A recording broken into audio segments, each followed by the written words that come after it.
Hello mga kadunghol. Pagkatapos inject ng vitamins, kumpayan naman tayo. Ito yung kinukumpayan ko lagi.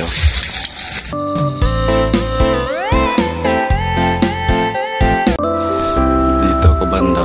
Konti lang yung portion na kinumpayan ko, pero ito pangatlong bukag na to.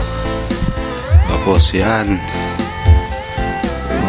kahit siguro 100 kambing yung alagaan ko, kaya ang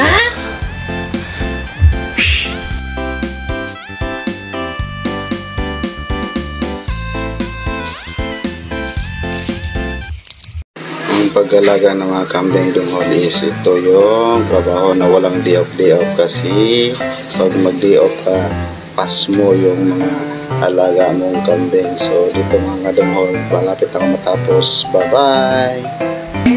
Do it, do it, do it, do it.